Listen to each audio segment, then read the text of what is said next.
Bienvenue dans cette dernière session de la journée. On va parler de DBT, transformation de données, je crois, pratiquement sûr. Merci d'accueillir Guillaume.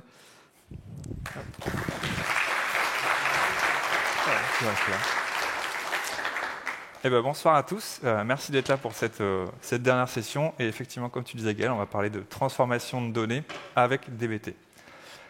L'idée de ce talk, ce n'est pas forcément de vous vendre un outil pour vous vendre un outil, ça va être déjà dans un premier temps de comprendre un petit peu où est-ce qu'il va se positionner dans une stack data. Qu'est-ce qu'il adresse comme problématique, donc quels sont ses avantages, inconvénients, pourquoi est-ce qu'on va chercher à l'utiliser plutôt qu'un autre produit. Et après, on va voir concrètement comment est-ce qu'on peut le mettre en place sur un projet avec un cas d'usage assez simple. On a juste 20 minutes pour répondre à cette problématique, enfin pour adresser ce sujet. Il y a énormément de choses à dire, donc on va survoler plus ou moins pas mal de choses. Si jamais vous voulez discuter des fonctionnalités un petit peu plus avancées ou des problématiques liées à plein de choses, n'hésitez pas à venir. Je suis les 2 jours présent sur le stand de Zenica et ce sera avec plaisir pour en parler. Avant de commencer, donc moi je suis Guillaume Lefleuc, je travaille chez Zenica à Niort. Les sujets sur lesquels j'interviens le plus, c'est tout ce qui est autour de la data, du back-end, avec une petite particularité, je travaille beaucoup sur Quarkus aussi. Et à côté de ça, je suis co-orga d'une conf qui s'appelle le DevQuest et qui a eu lieu pour la première édition l'année dernière.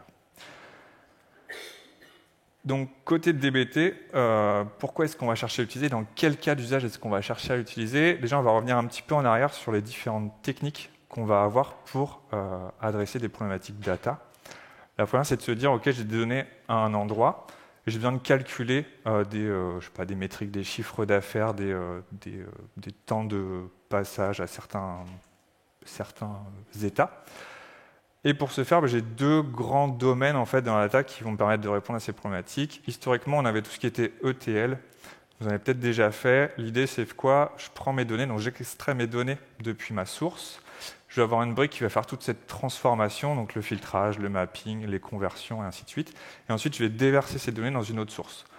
On a beaucoup d'outils qui existent. J'en ai cité quelques-uns. On va retrouver Talend, Informatica. Il y en a vraiment beaucoup sur le marché. Souvent, c'est des outils propriétaires à base d'interfaces graphiques sur lesquelles c'est très facile d'initialiser un projet ou un workflow. Mais par contre, souvent, là où ils sont limités, c'est sur la partie test, test de non-régression, gestion des environnements.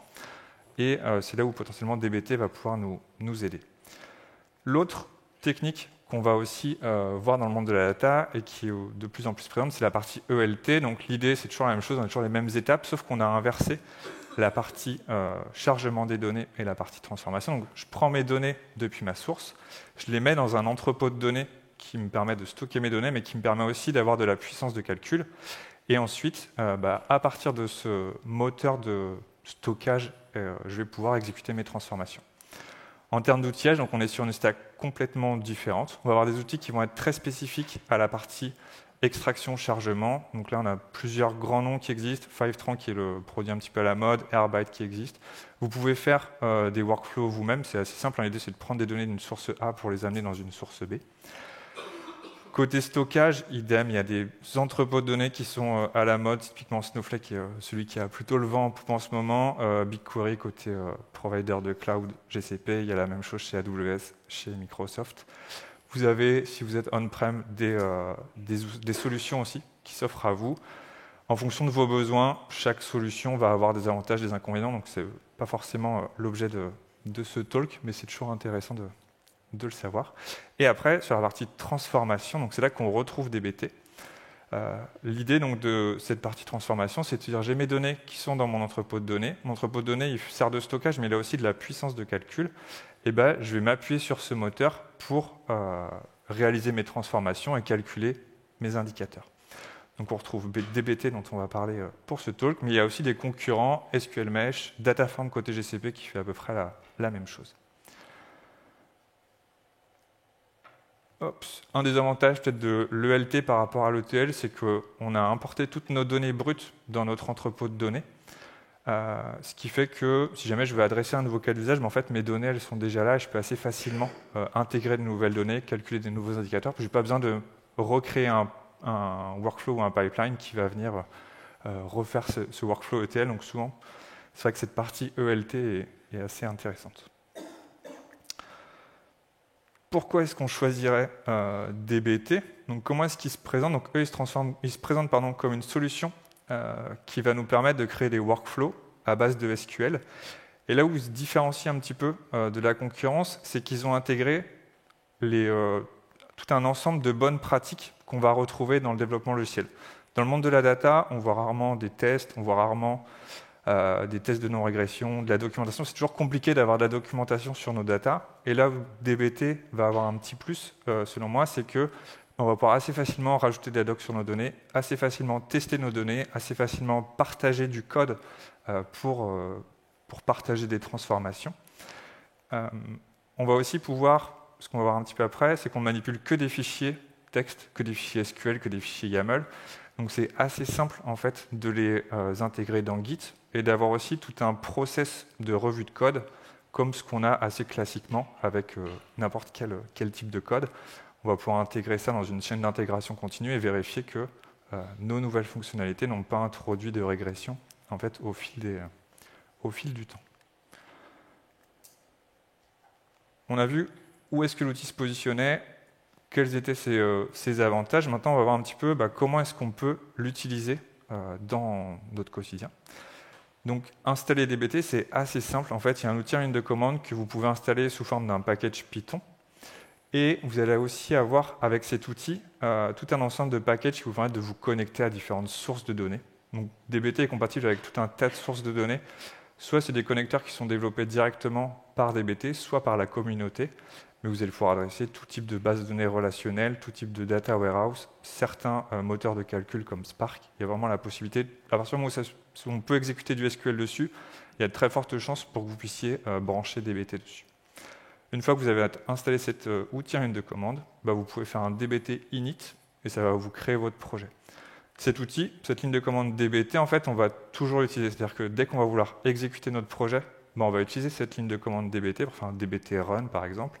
Dès qu'on veut lancer nos tests, on fait un DBT test. Si on veut générer notre documentation, on va faire un DBT docs, et ainsi de suite. On va vraiment se baser sur cet outil pour interagir avec notre projet. Cette commande, alors ça peut faire un petit peu peur. Quand on va l'exécuter, donc elle va nous générer plein de fichiers, plein de dossiers.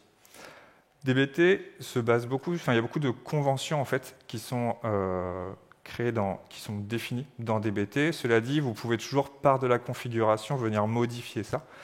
Donc par convention, tous les modèles sont dans le dossier models, tous les tests sont dans le dossier test, et ainsi de suite. C'est des choses que vous pouvez modifier donc dans le fichier dbt_project. C'est vraiment votre fichier de configuration en fait de votre projet dans lequel vous allez pouvoir définir toutes ces configurations. Un des fichiers aussi importants, sur lequel on va passer un petit peu de temps, c'est le fichier des profils. C'est-à-dire que, idem, quand vous faites du développement logiciel, souvent vous avez un environnement local, vous avez un environnement de test, vous avez une prod. Dans DBT, l'idée c'est que vous puissiez adresser les mêmes problématiques et que vous puissiez en fait travailler sur un environnement data en local. Ça peut être un PostgreSQL qui tourne dans un conteneur, que vous puissiez facilement switcher sur un serveur de dev ou sur une prod. Comment est-ce que ça s'exprime dans DBT? En fait, vous allez avoir dans un fichier de profil les différentes configurations, donc les types de bases de données avec l'URL et le compte pour s'y connecter. Et vous, ensuite, dans la configuration de votre projet, vous allez dire je crée mes modèles et puis je me base sur tel profil, par exemple mon profil local, ça va créer tous mes modèles dans ma base de données locale. Je mets mon profil de dev, ça me le crée dans ma base de dev. Et enfin, c'est là-dessus qu'on va passer le plus clair de la présentation, c'est dans ce dossier models. Donc dans DBT, on va beaucoup parler de modèles.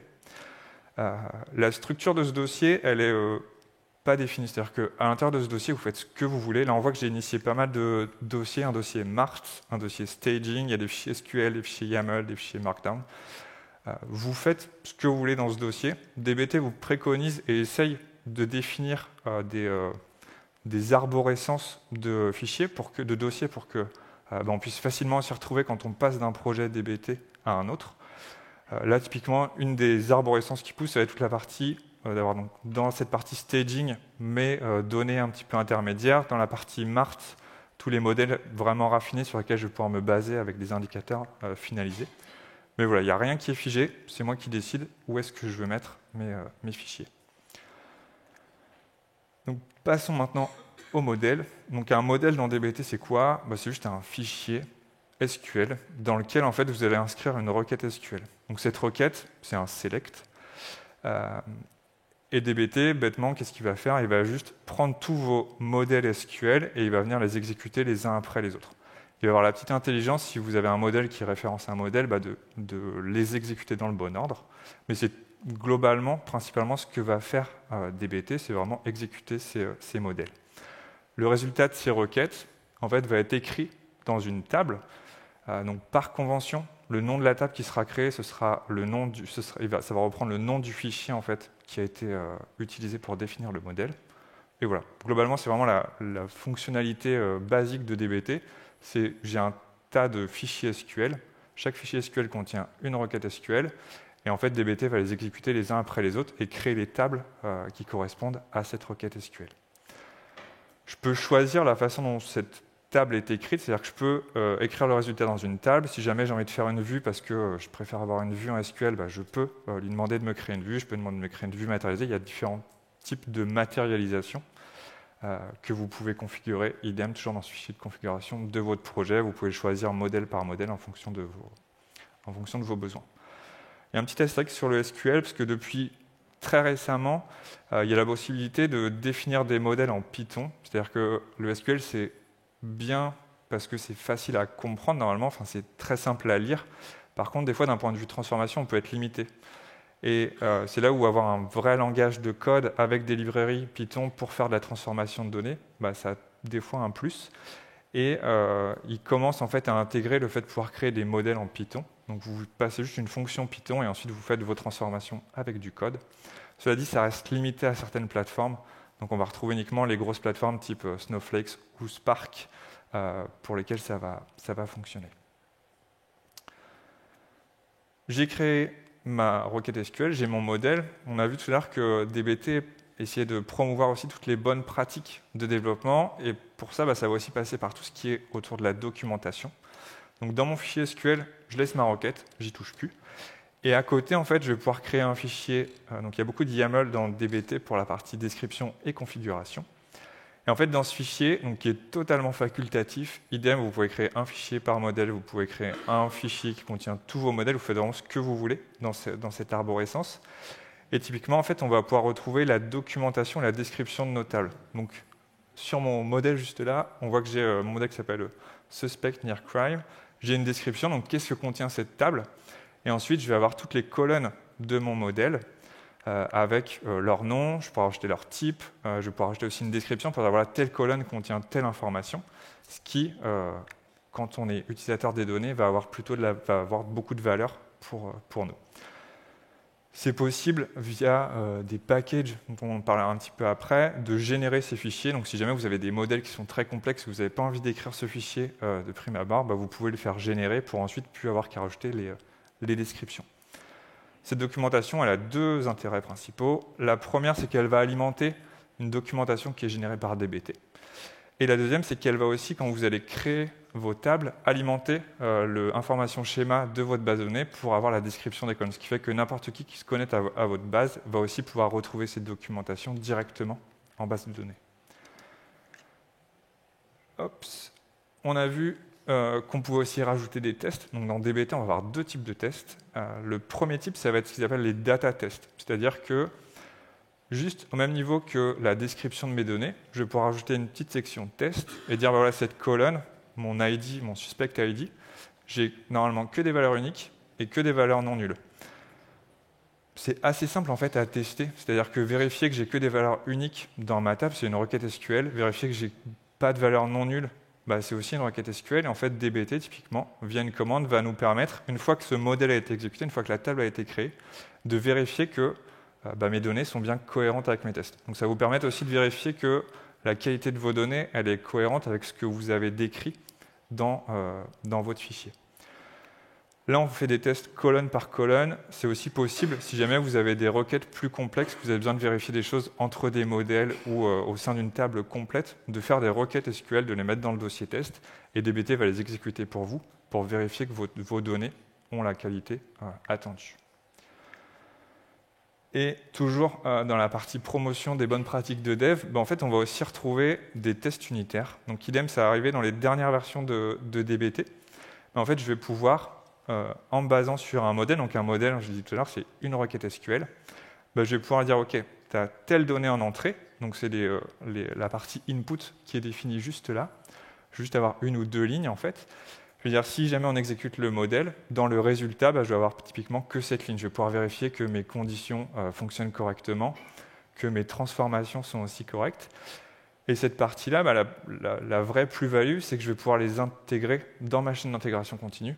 Et à chaque fois que je fais des modifs, je vais pouvoir relancer tous mes tests unitaires. Et comme dans du code classique, en fait, je vais vérifier que je n'ai pas introduit de régression. Oups. Et enfin, tout ça, ça fonctionne aussi via des templates Jinja. Donc, dans nos fichiers SQL, on ne va pas écrire vraiment que du SQL. Je l'ai passé assez rapidement, mais c'est vrai qu'on avait à chaque fois des doubles accolades ou surtout des doubles accolades dans les exemples.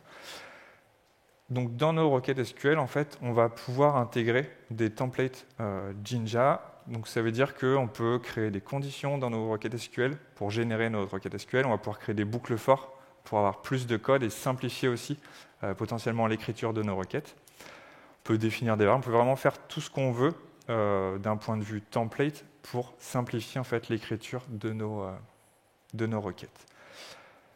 Côté référence et source, donc on voit qu'on référence rarement en fait, on ne fait jamais un select from le nom d'un modèle, on va plutôt utiliser des fonctions qui vont de référencer d'autres modèles. Donc ça va aider DBT à savoir ok, tel modèle se base sur tel autre modèle, donc dans l'ordre d'exécution, il faut que j'exécute d'abord le modèle A parce que le modèle B en dépend.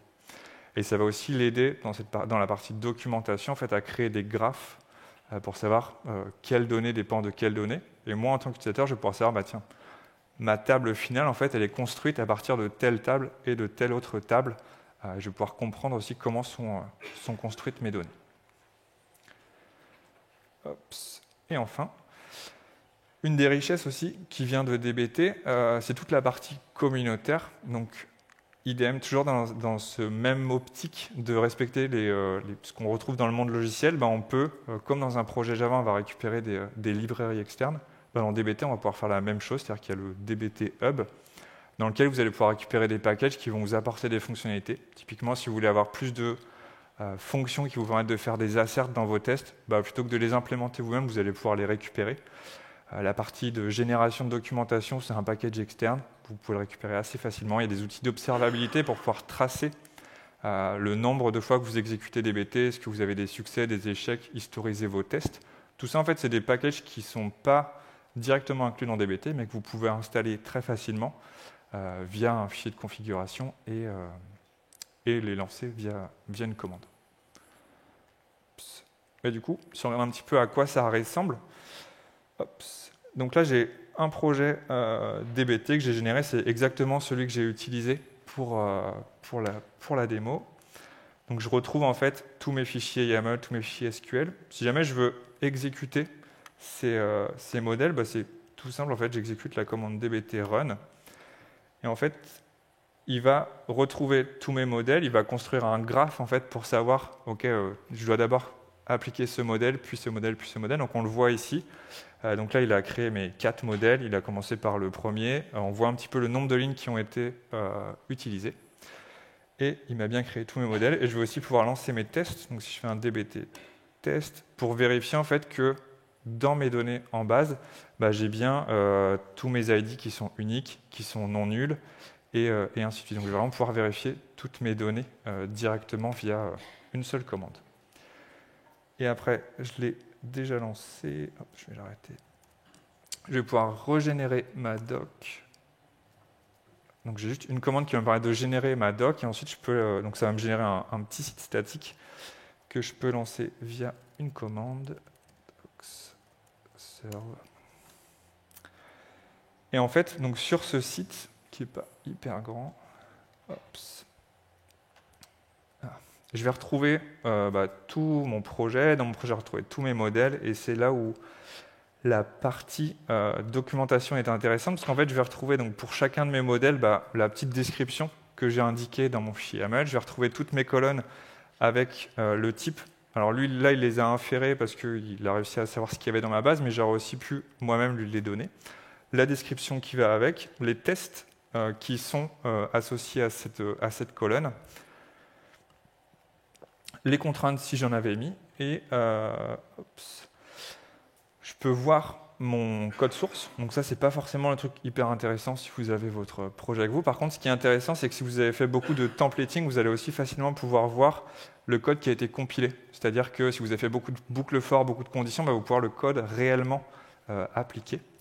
Donc là, moi, j'avais juste les refs qui ont été remplacés. En fait, on voit qu'il a juste mis ma base de données, mon schéma et ma table. Donc ça reste assez simple.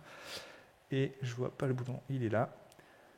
Ops. La petite plus-value aussi, c'est qu'on a ce graphe de ce que j'ai dit de lineage de données. Donc on sait, typiquement, ma table suspect near crime, elle a été construite à partir de 2 autres tables qui sont stage suspect data et stage crime data, et elle est utilisée par une autre table en fait. Donc ça me permet assez rapidement de savoir comment est-ce que ma table a été écrite et par qui est-ce qu'elle va être utilisée. Ops. Et je reviens.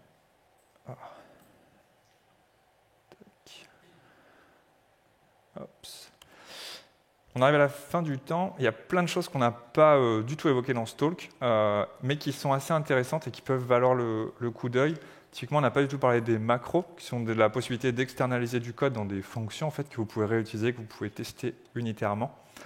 Il y a toute une gestion aussi dans DBT d'historisation et de changement. Donc c'est ce qu'on appelle les snapshots, c'est-à-dire que plutôt que de supprimer et recréer vos tables à chaque fois, vous pouvez gérer l'historique de votre table. Donc vous allez pouvoir lui dire, en te basant sur telle et telle colonne, je veux que tu me traques les changements. Donc vous allez avoir vos données qui vont être potentiellement dupliquées. Il va rajouter des colonnes valides valides 2A. Et vous allez pouvoir en fait suivre les changements dans vos bases de données. Il y a toute une offre cloud aussi qui existe côté DBT avec beaucoup de fonctionnalités supplémentaires. Typiquement, ce que je vous ai montré sur la partie lignage des données, on le voit qu'au niveau des tables dans la version communautaire. Dans la version cloud, on va pouvoir l'avoir au niveau des colonnes. Donc savoir, OK, cette colonne est construite à partir de telle et telle donnée. Donc ça peut aussi être intéressant. Et il y a encore plein d'autres fonctionnalités, notamment avec les data contracts, les semantic layers qui sont en train d'introduire. Mais voilà. Je ne sais pas si on a du temps pour les questions ou pas. Mais en tout cas, je suis preneur de vos retours pour le coup.